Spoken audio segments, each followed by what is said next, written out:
Hi, Steve Albrecht, and welcome to the Library Service Safety and Security Podcast. This podcast is sponsored by Library 2.0 and produced by the founder of Library 2.0, Steve Hargadon.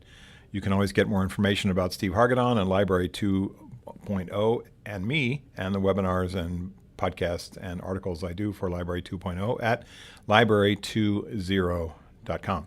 So my topic for this half hour is irate visitors, not people that come in are upset, but those patrons who have a mission to meet with the director or meet with the leadership in your library and want to air their grievances and get some stuff off their chest. And these people can be anything from irritating to dangerous. And there's kind of a wide variety of behaviors inside their movements towards getting with the director and airing all their grievances, which we need to pay attention to. And so I kind of categorize these people differently compared to a normal visitor who just says, hey, can I speak to the director about issue X? And it's just a question about something which may be solved by a leadership conversation, or this person's an elected official or an appointed official or an attorney or friends with somebody on the library board, where their desire to meet with the director is routine, normal, and casual and no big deal. Then there's this other collection of people that are irate, and they have a cause. They have maybe a cause about content, or they have maybe a cause about a program, or they want to speak specifically with the library director about something they feel angry about, which they feel shouldn't be happening at the library. And their behavior is completely different when it comes to their desire to have this meeting. What makes them irrational sometimes and erratic and sometimes even threatening is they use the guise of the meeting or the purpose of the meeting to get in the door, to get in the room with the library director, and then they start this rant. And sometimes the library director will be pinned inside his or her office with this person while they go on about all kinds of things that are nonsensical and perhaps coming from mental illness, and it can be quite scary. So I've worked on a number of these cases where library directors, library leaders said, how do we carefully, politely, and with compassion and empathy dissuade this person from causing a scene in the library floor at the counter because they cannot speak to the director right away? And it kind of goes back to a larger picture that I have, which is, as a safety and security guy, I've worked on lots of situations. I'm not a big executive protection guy. I did that stuff in my early part of my career. I don't care for it. It's super stressful. But I've worked around enough elected officials and appointed officials and dignitaries and celebrities and leaders and things like that, where getting access to the person just because you ask is not what happens. And so, I've had a lot of conversations with mayors and board of supervisors and city council members where they say, well, we want access to the public and the public wants access to us, and so they should be able to come in and have a meeting with us. And then after there's some horrible incident where they get, paint thrown on them, or they get assaulted, or they get threatened by this person, then they realize maybe that's not the best approach, and we need sort of a screening, filtering, assessment situation where everybody that comes in doesn't just get to walk over and speak to an elected official. And so, unfortunately, if that process is that we will oftentimes use, and this is because of the design of how this works, is the reception person for that particular elected official, or in this case, maybe for the library leader, library director, the receptionist or the administrative person, administrative assistant, who handles phone calls and incoming mail and messages and things like that, also has to screen these people and screen them in such a way that's yes, I want this person to speak to my boss, or no, I do not.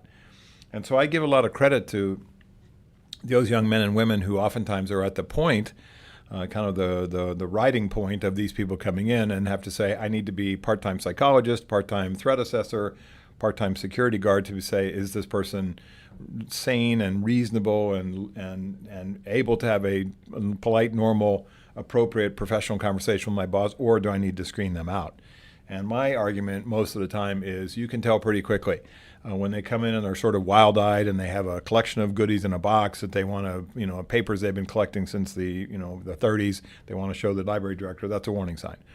Most of the time when professional people come in to have a professional meeting, or people come in to have a conversation with a library director, it's pretty easy to decide, yes, this person seems reasonable and appropriate, and then you look over on the other end of the spectrum and these folks are just wild-eyed.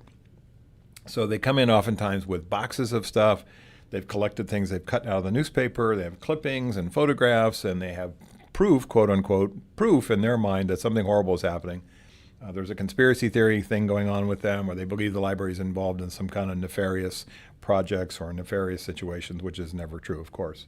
So I'm reminded of a case, and this is an example that will kind of give you a sense of where libraries can go wrong when it comes to dealing with this population. As limited and small as it may be, they still can be disturbing.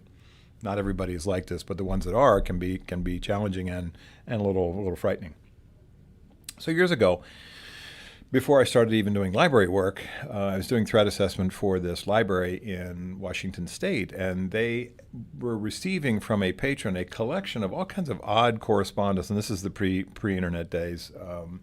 It would be these envelopes, these 8.5 by 11 envelopes, and they have all kinds of weird scrawls written on them, arrows and flames and hearts with arrows through them, and broken hearts and broken arrows and blood drippings, and that this person had sketched on there, all over the envelope.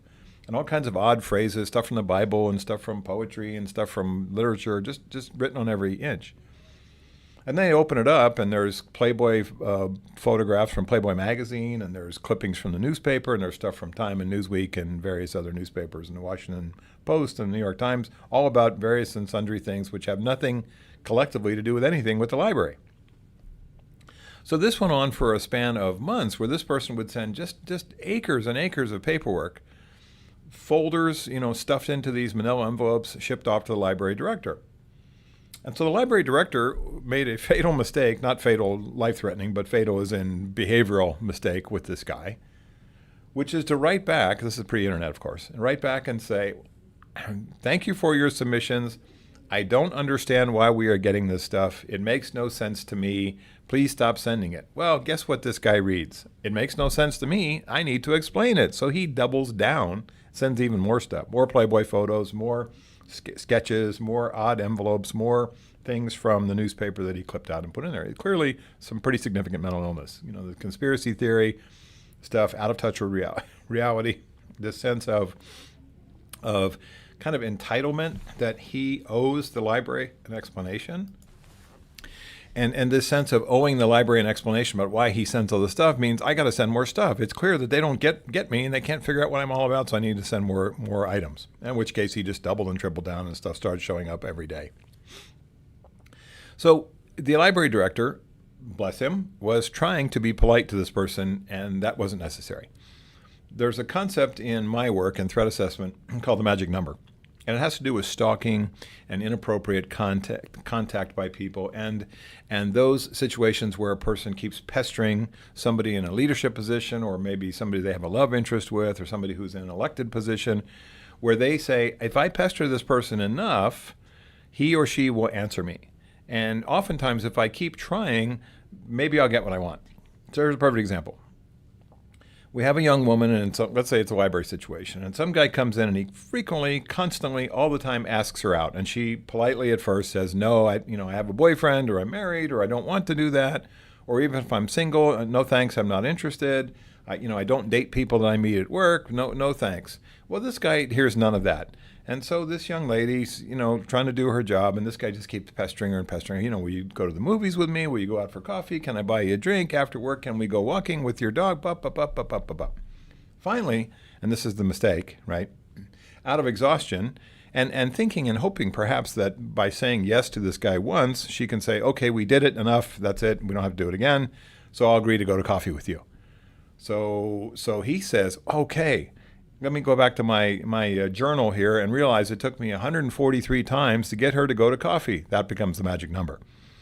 When he says, I have to ask her at least 143 times or more to get her to go to the movies or get her to go to dinner with me, then he knows what the magic number is. Now, for her part, she could either say, yes, I went on the coffee date and it was horrible, I'll never do it again, or I changed my mind at the last minute and canceled the coffee date, which I would tell her to do. Persistence is not always a good thing in these types of situations. It's a creepy thing sometimes. And the other part is that she has now set the magic number for him for any other kind of opportunity that he wants with her in terms of trying to get a date with her.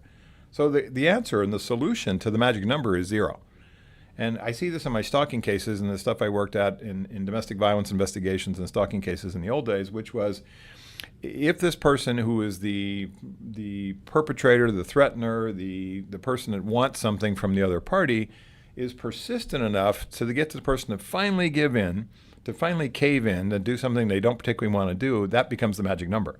Well, in my world, the magic number should be 0. First off, no amount of phone calls or no amount of begging or no amount of pleading to see the director, if you're irrational and out of touch with reality, should be the magic number. That number should be 0.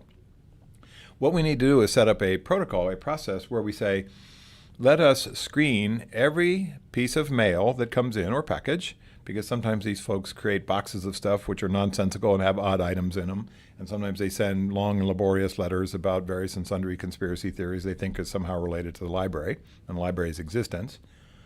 Or this desire to meet face-to-face with the library director because they've looked them up on the internet and know who they are, and they have their email address or their telephone number for their direct line to their desk, and they want to have this meeting about some important content which they want to talk about in the most urgent way.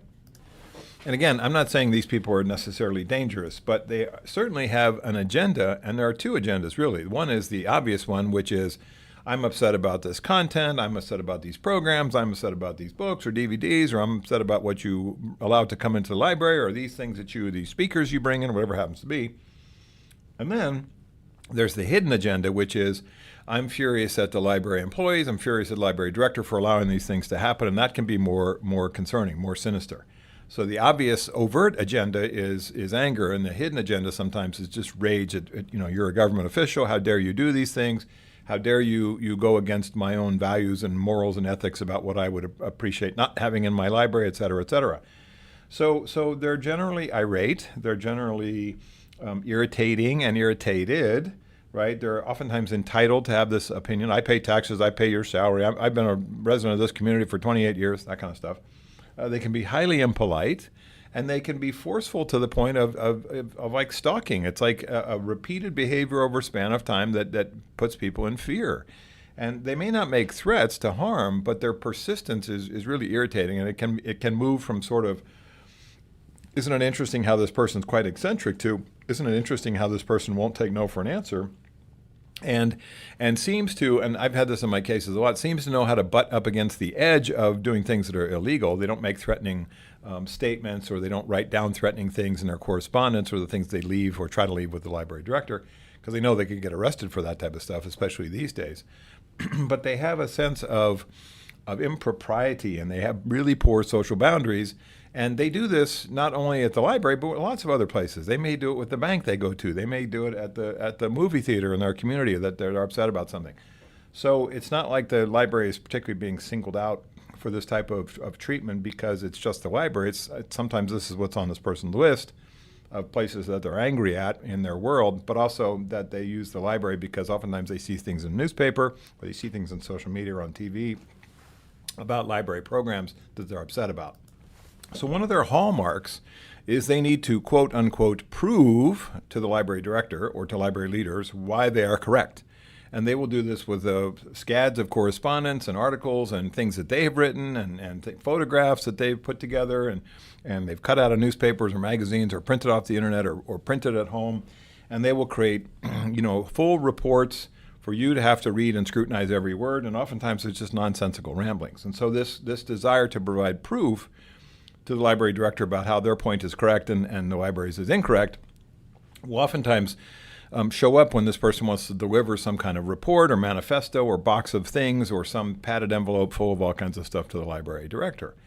And so I think the reception people, the administrative folks, the people that screen the library director's calls and emails and things that come in that are coming in from the community that don't come to the library director's personal work email, things like that, will attempt to be polite in the beginning, and they will say the wrong things in these situations. They will say something like, okay, I'll make sure she gets it, or I'll make sure that he gets it, the library director. I'll put this on the director's desk. That is a mistake. What we say to these people is, okay, thanks for dropping this off. We'll see that it gets to the right place. Not the right person, the right place. We'll see that it gets, are you going to give it to the director? We'll see that it gets to the right place. We have a protocol for how these things are reviewed. And so I understand what you're trying to say here, what you're trying to deliver here. We have a protocol for that. We'll see that it gets to the right place. And you need to be a broken record about that and not overpromise and say, okay, well, I'll put this on the director's desk. Because then they just double down on, well, did you get it? Did you read it? Did you review it? Did you go through it? And they just pester the director even more. So it's really difficult and sometimes in these situations to placate or satisfy these people because they're unsatisfiable. They're oftentimes really, really socially immature and feel that the world is out to get them, and that their way of fighting back is to poke as many fingers as many ways as they can into leaders and elected officials and appointed people and politicians and people that they disagree with. And so sometimes this sense of wanting to get under the library director's skin by giving them this irritating collection of manifestos about all these conspiracy theories, it starts with this the attempt to deliver a package. And what I tell library staffers and administrative people that are supporting the director in terms of reception and duties where they're trying to kind of screen this person out is not to overpromise, and not to say things like, "Well, I'll make sure the director gets that, and I'll make sure that he or she takes a look at it and then calls you right back." Don't say that. What we're trying to say is, we'll make sure that this gets an appropriate review, and thanks for dropping it off, and we'll contact you if we need anything else. And we'll say things like, "Is your contact information here? Okay, if we have any questions, we'll contact you." So this will be under review, and thanks for coming in, and enjoy the rest of your day. So we don't encourage more stuff. We don't encourage this person to try to pin down the library director as saying, "Well, you promised that you were going to look at this stuff," or someone on your staff promised that you were going to look at this stuff. That's not the way it is at all. So I look at these situations as a sense of entitlement they have, that I can come and disrupt the library director's day. I can come and disrupt the library administrator, the reception people. I can come up and interrupt their day by being provocative, by being larger than life, by being sort of challenging, by coming in and creating this sense of a hailstorm of there's conspiracies and bad things are happening and I need to address this and I want satisfaction. And these people can be really, really tiring because they don't seem to have an off switch. And this is sort of the interesting part here, because some of them have some familiarity with being talked to by the police or talked to by mental health clinicians about this behavior over their lives. This is not typically a new thing. It didn't just happen last week. They've been dealing with these kinds of irrational thoughts and conspiracy theories and things for a long time. They may be have been in a therapeutic treatment situation with medication, in which case they were stabilized, but they went off their medications because the side effects, and also they felt like they were, quote, cured or healthy. And then, of course, the reason why they go off their medication is because they're not cured or healthy. And the reason that they felt better is they stayed on their medications. But it's really difficult to have that sort of conversation with them, which is you need to be on these medications because they're balancing your chemicals in your head in terms of creating a smoother, easier life for you to lead. They de-evolve back to this difficult life, the conspiracy life. So they are oftentimes very cognizant of mental health conversations. They're very cognizant of the law. They may know laws about trespass and threats and things like that even better than the cops do.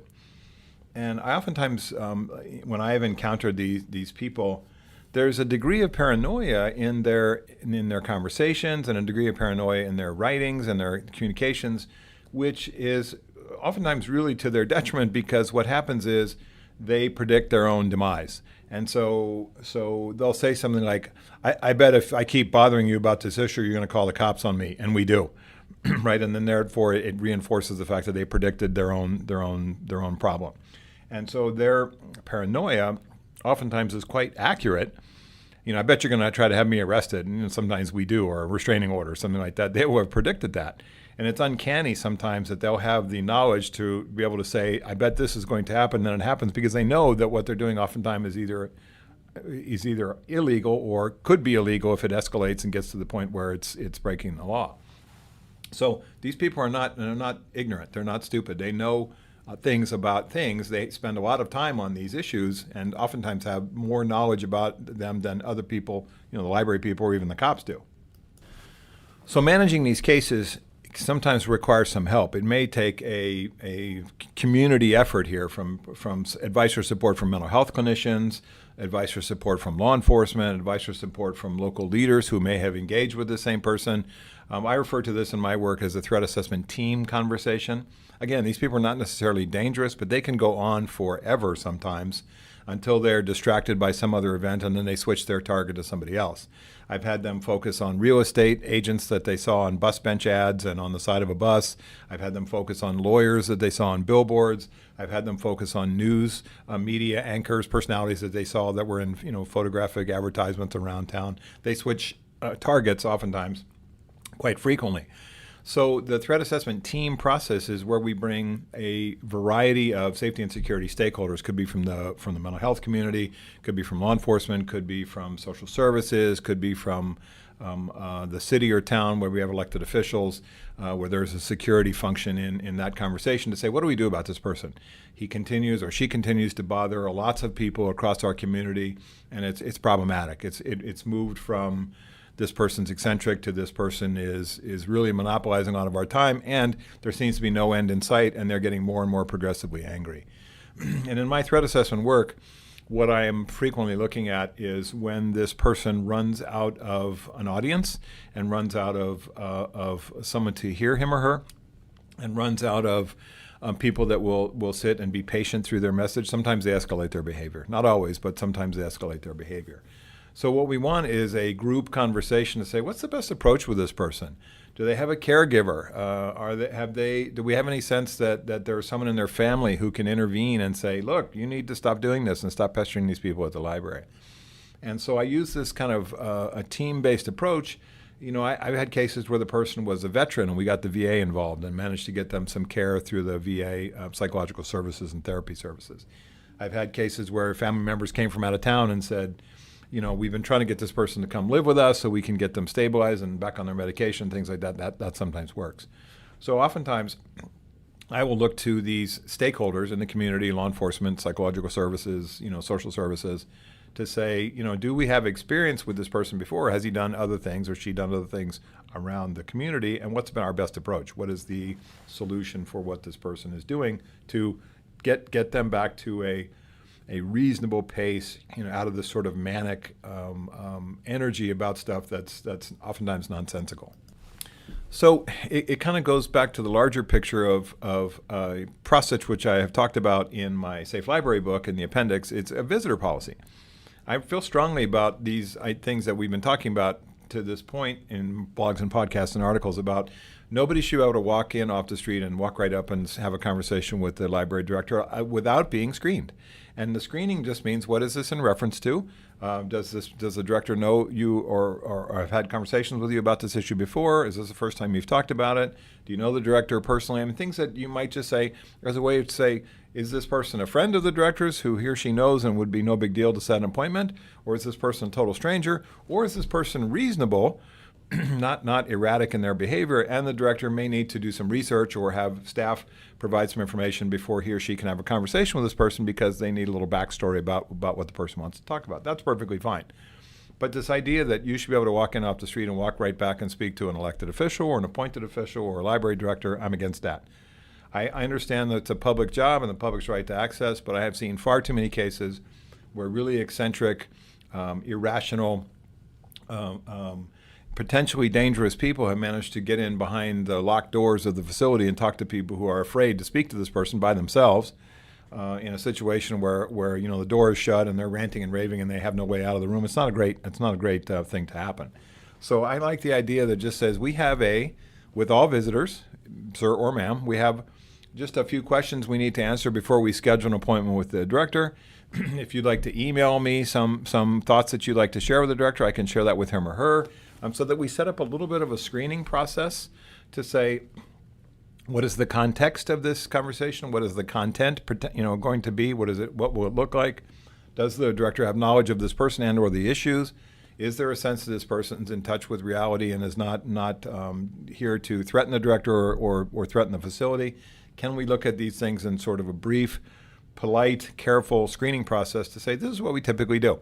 We do this for everybody that comes in. And the library director can certainly override that and say, I know this person, and I talked to him yesterday, and it's fine, put the call through, or let's set an appointment for them to come in at his or her discretion. But what I'm looking at is a way to filter out those people whose behavior and conduct is nonsensical.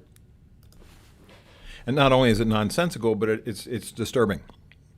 And this idea of a polite, careful screening process that we do for everybody. We're not playing favorites, based on appearance or anything like that. Just saying this is what we do. Unless you know the director or the director knows you, or unless the reception staff, the administrative staff has previous contact with this person, we're there, know them to be reasonable in a usual professional conversation, then it's fine. They go right in. But if not, strangers go through a process. And that's the way the world works these days. We don't just let people wander around and talk to people in appointed, elected, significant positions. We just don't do it anymore. There's just been too many tragedies connected to that type of free ranging. And I know what elected officials say. This person's a voter and they're entitled to come in and speak to me. And I say the same thing. Mr. Mayor, Ms. Council Member, Ms. Board of Supervisors member, we have a process before you speak to this person, and you'll thank me when it's used correctly to screen out those people who can be threatening to you. And that's not what we want. So think about a visitor's policy which uses some careful, polite screening processes to make sure that the director is speaking to somebody who is in touch with reality and is not threatening or is not designed to hold the director hostage in his or her office while they rant and rave about some program they don't like. Create a system where you can quickly identify those people who is known to the director, and you recognize emails, phone numbers, names, things like that. The director can help with the screening process. But if they're strangers, then it goes into a discussion with the director or other senior staff members about what does this person want, what is their agenda, hidden or otherwise, what is the main issue that they seem to be wanting to talk about, how we had experience with this person before, positively or negatively. Then we'll make a decision as to whether or not this person could meet with the director. And in my book, I would say to this person, the director does not have time for meetings. He or she will look at whatever you create an email, and here's an email address. We give them a generic email address like, library@ohio.gov or something like that, which doesn't go directly to the director. We can look at it and screen out those emails. This person doesn't fill the director's personal email or professional email box with all kinds of rantings and ravings. So what I learned from Gavin DeBecker, who wrote The Gift of Fear, is that we need to be in charge of how people get access to our elected, appointed leaders, the people in leadership positions, and we need to have a sense of control over the messages that come in. We don't have to give the director every box of photographs and ramblings and writings that somebody brings. We don't have to. We can have somebody else look at that and decide whether it's relevant or not. We don't have to have the director look at every single email from conspiracy theorist who wants to explain why certain things did or did not happen. Those can be screened as well. They don't have to go to the director's attention. So, it's kind of like the president. You say the president doesn't screen his mail. Secret Service does. The president doesn't screen his phone calls. The Secret Service does. The president doesn't set up his visitor meetings. He has staff members to do that, and the people that are meeting with him have all been vetted as being appropriate and reasonable. So it's kind of the same thing on a much smaller scale, which is we are creating an environment where the director can focus on his or her activities without being distracted by the fact that this person's trying to send them, 150 emails or send boxes and boxes of stuff, which can be a little bit disturbing when it starts showing up in your office. So a screening protocol, a messaging generic email protocol for people that demand the director's email address, and a way of looking at things that get dropped off and delivered that are supposed to go to the director with an eye towards, is this reasonable and appropriate, or is it nonsensical and is it rambling? And so that same conversation we have with this person is not, I'll make sure this goes to the director. That's wrong. You say, I'll see this gets to the right place, and we screen it and look at it before we give it to the director. So I'm a fan of this process for the irate visitor, not necessarily the irate patron. That's a different thing. But the irate visitor who demands to speak with the library director, there needs to be a filtering process before that happens. So my thanks to the producer of the Library Service Safety and Security Podcast, Steve Hargadon. Certainly for more information about Library 2.0 and for me and the podcasts and webinars and blogs that I do for Library 2.0, you can contact me or Steve Hargadon at library20.com. If you want to send me an email message about some library safety or security or service issues, you can do that at Ask Dr. Steve, that's ASK, Ask Dr. Steve, Dr. Steve, at library20.com. Thanks a lot, everybody.